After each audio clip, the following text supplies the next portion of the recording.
Salut à tous et à tous, c'est Comics Forge, j'espère que vous allez bien, pour ma part ça va super.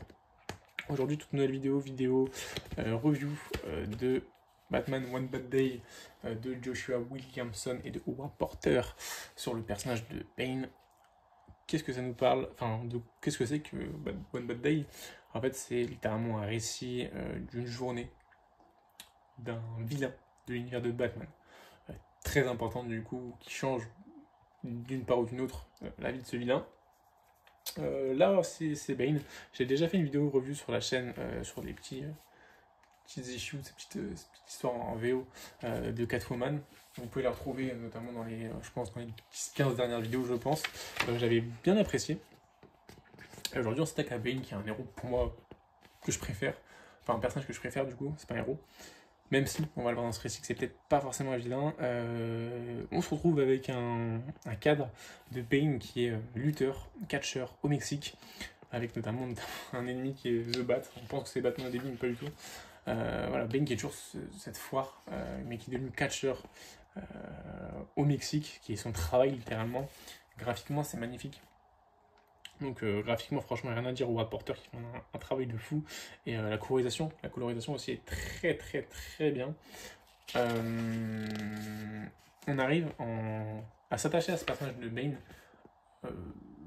qu'on pense être le Bane que nous connaissons tous, alors que non, c'est un Elseworld, c'est un futur possible, on va dire, mais c'est pas le Bane que l'on connaît dans notre timeline actuelle. Notamment en parlant du passé de Bane, de ses traumas Bane, de ce qu'il a fait, de comment il a évolué. Et je trouve qu'en si peu de pages, je trouve que c'est assez fou le travail de Joshua Williamson dessus, notamment avec où on s'attache beaucoup avec sa flashback avec sa mère. La mère qui n'a quasiment jamais connu Bane, qui a été vite détachée, et ces traumas qu'il a eu du coup, des pages iconiques qu'on retrouve comme là, où on se dit ok, bon, c'est toujours le même Bane, c'est toujours ce salopard là, mais en fait on se rend compte après que pas du tout. La personne va très bien en fait, et en fait Bane maintenant c'est vraiment rangé, c'est vraiment son travail, notamment la narration qui est très intéressante, parce que vous voyez par exemple en 2 pages, il nous raconte rien, il n'y a aucune bulle, mais par contre on voit que Bane s'est rangé. Comment?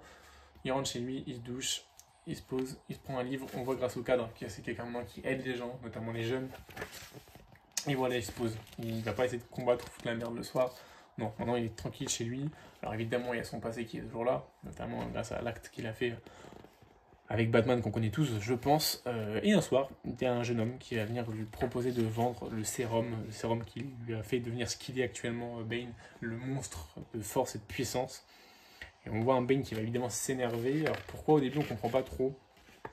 Et Bane va chercher à comprendre d'où vient ce sérum là. Ce sérum qui est créé par un professeur en fait si vous voulez. Bane déteste ce sérum, il nous en parle très bien je trouve. Il dit à quel point le sérum à première vue c'est quelque chose d'incroyable parce que ça te rend fort, puissant, athlétique, tout ce que tu veux.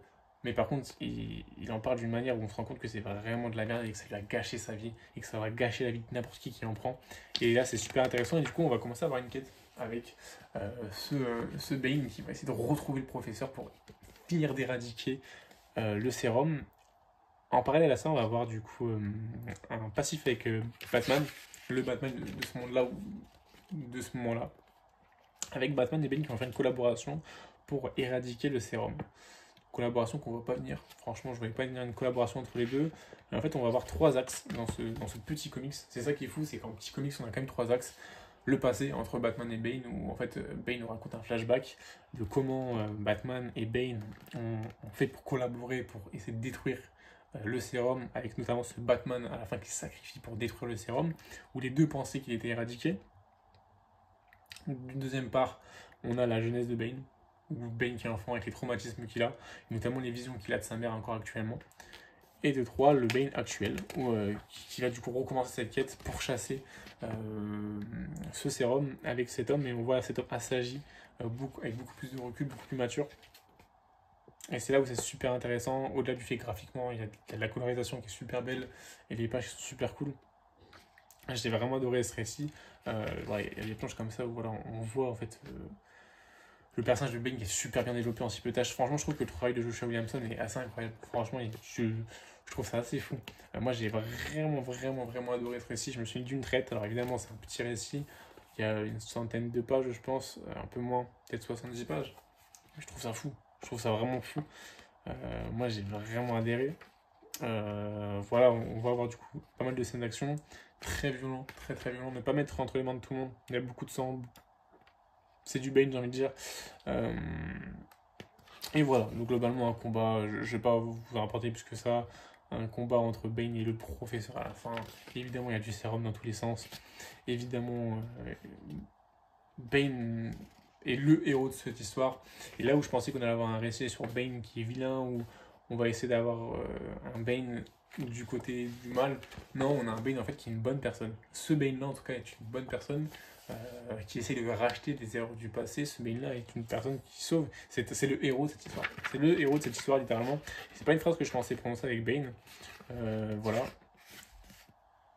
Très belles idées en termes de graphique, hein. Franchement j'adore. Et à la fin on a ce Bane qu'on retrouve avec un petit twist où on a en fait un Batman. Batman que je pensais mort alors qu'il ne l'est pas apparemment. Voilà, Batman dit globalement la même chose, hein, où Bane en fait a des remords de ce qu'il a fait, Bane a du mal avec ce qu'il a fait, il essaie de se racheter, il se dit que c'est une mauvaise personne, il dit qu'il a gâché la vie et tout, et Batman qui lui dit qu'en fait non, c'est le bon, c'est actuellement la bonne personne, c'est pas forcément ce qu'on a fait au passé, mais c'est plus ce qu'on fait présent en fait, qui montre ce qu'on est réellement, à toute proportion gardée évidemment. Et là du coup, à la fin, on se retrouve avec un Bane qui va jeter ce tableau iconique dans le feu notamment, et qui va, avec la personne qui est venue lui vendre ce sérum, le prendre sous son aile et lui montrer un peu la vie. Et c'est super cool, c'est vraiment super cool, je trouve. Il y a une très très belle moralité dans l'histoire, et au-delà de ça, je trouve que, voilà, comme j'ai dit, le personnage est super bien développé. Le comic c'est fou, franchement le comic c'est fou en si peu d'âge. Les One Bad Day, je suis assez impatient de lire ceux qui me restent, donc le Mr. Freeze et le Riddler. Je sais qu'il en existe d'autres, j'essaierai de me les prendre en VO si je les trouve, mais franchement je vous les conseille fortement si vous les avez pas lus, c'est One Bad Day. En tout cas ce Bane, je vous le conseille fortement. Joshua Williamson, j'ai adoré ce qu'il a fait. Celui de Catwoman, c'était qui l'avait fait ça? C'était, hop, il est juste ici.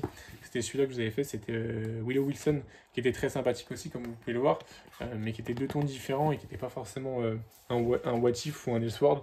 Là, on est vraiment plus sur un monde futuriste ou un Elseworld que j'ai vraiment kiffé. Donc c'est une grosse recommandation, c'est une grosse recommandation ce Bane, ce One Bad Day. Je voulais absolument vous en parler, c'est pas forcément les récits auxquels je fais des revues à chaque fois, mais déjà je voulais vraiment en parler parce que j'ai vraiment adoré. Donc voilà, n'hésitez pas à me dire vous ce que vous avez pensé de ce One Bad Day si vous l'avez lu. Alors je sais qu'en France c'est un peu compliqué, ils sont parus dans des tomes à 15 € je crois, pour 70 pages, donc je trouve ça tellement cher, je comprends pas trop ce qu'ils ont fait Urban.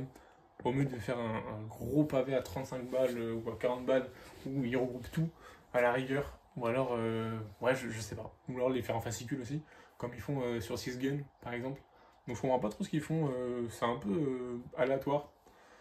Ouais, je trouve ça très aléatoire ce qu'ils font, mais ils ont un peu gâché la sortie de, de ce récit qui sont très intéressants pourtant.